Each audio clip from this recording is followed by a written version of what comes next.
What's the meaning of barbarian?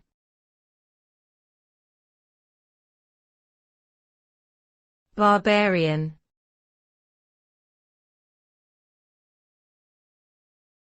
Barbarian.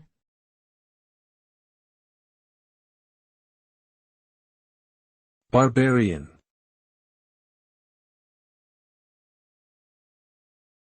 Barbarian.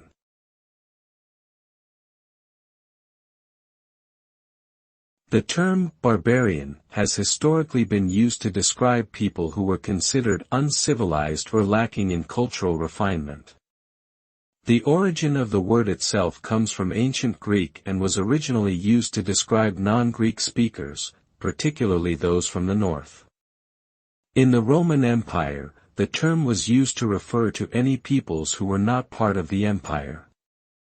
It carried negative connotations, implying a lack of education, sophistication, and morality.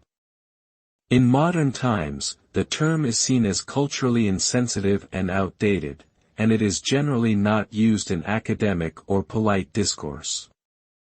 It is important to recognize the diversity and complexity of all cultures and avoid stereotypes and labels.